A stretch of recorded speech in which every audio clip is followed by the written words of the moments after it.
Hello everyone. In today's video we're going to be talking about Physics 252 Week 9 problem number 3. In this problem we are asked to relate properties of light and mirrors and lenses to a convex mirror. And we are given this image here without all of these red lines on it, but we are asked to determine initially where the image will appear. And so what I've done is, this is actually a relatively simple process in that given the initial position of the object, what we can do is we can trace a horizontal ray and a diagonal ray going towards the center of the mirror, and from these two rays we are able to create our kind of virtual ray traces here going off of the back. This one going through the focal point and this one just crossing it.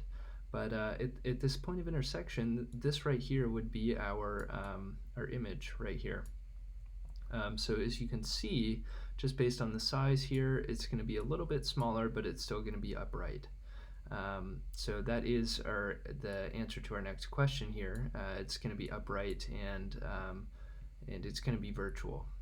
So in the case of the image and where it appears, we can think of this mirror, this plane here of that intersects the front of our mirror as being 0, and from here this increases in the negative infinity direction. So r is going to be our smallest thing on the list here, and then our image location is going to be the biggest, of course, on the other side of 0. On the small side of 0, negative side.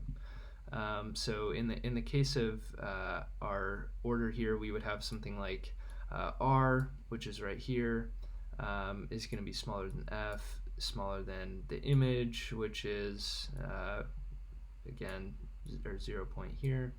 And we could include that our secondary focal point would be right here between the 0 and the x, but I did not do that. So for the next part of the problem, for part C, our magnification for convex mirrors and diverging and converging mirrors is given by this equation here.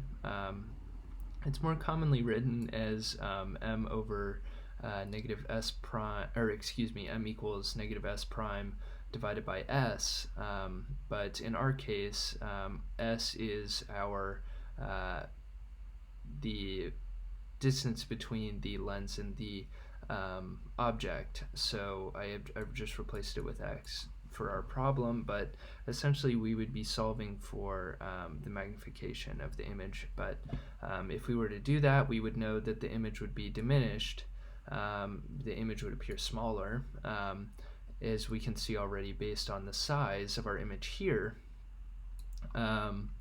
but we could also calculate for it using this equation. So thank you very much for watching, and I hope you have a great rest of your week.